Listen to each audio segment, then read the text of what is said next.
So 9 in a row, the Swans, 15 in a row, the Cats. There's never been a grand final pairing like it because it has the oddity that they haven't played since round 2 in the season. Typically, there is a late season clash between the pairing, or they've met more recently than March. Not this time. So the hot hands come together. And the Cats, that was just powerhouse on Friday night. That was the preliminary final that you get from time to time, which is a mismatch from the early moments. Yeah, you could tell.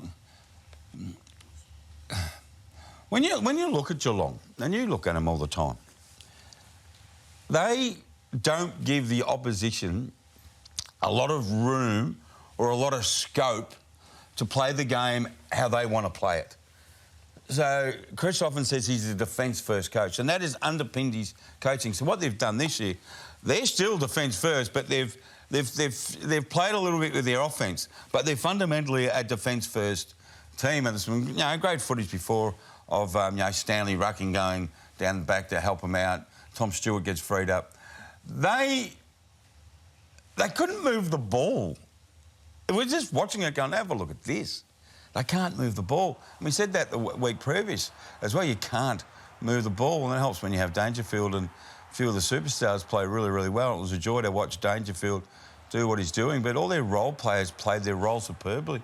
Above, the small forwards, we talk about the great triumvirate of Scott, Selwood and Dangerfield. There's a terrific little triumvirate forward, which is Close, Grind, Myers, who played his best game, and Stengel as the three smalls. I mean, what a triumvirate that is. Clubs are screaming for small forwards, and the Cats have got three who are really playing great football. And then you go and talk about their talls, and you think, wow, God, they've got weapons. That was almost the perfect game of football to be played.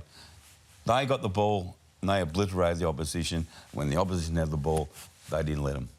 It was one of Chris Scott's and his coaching staff's one of their finest 2 hours. Yeah, it was a masterclass. It really was. To watch Max Holmes in real time was to feel like his grand final dream had been snatched away from him. Never put ice on the hamstring.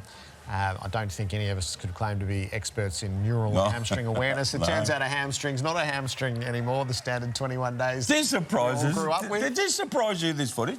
It surprised me. Yeah. So to have a real view on this, you would have had to have seen the scans. The neural issue, I've had it explained to me. You would have had to have seen the scans to have a view on whether he could make it or not. Look at that. God, grand final week's fantastic, isn't it? Yeah. I was blown away by this. Hamstring, he goes off, God, all the talk. When Chris said after the game, have a look at that. That is like a walk-up hamstring, isn't it? We'll see you in 21 days. But Chris even spoke after the game, post-match. He goes, no, I'm going, come on, Chris, you're spinning us. But to see the training and him running around today makes me think, yeah, he's a chance to get up. But again, it's a risk, isn't it? Yeah. We'll follow it over the course of the week. The Lions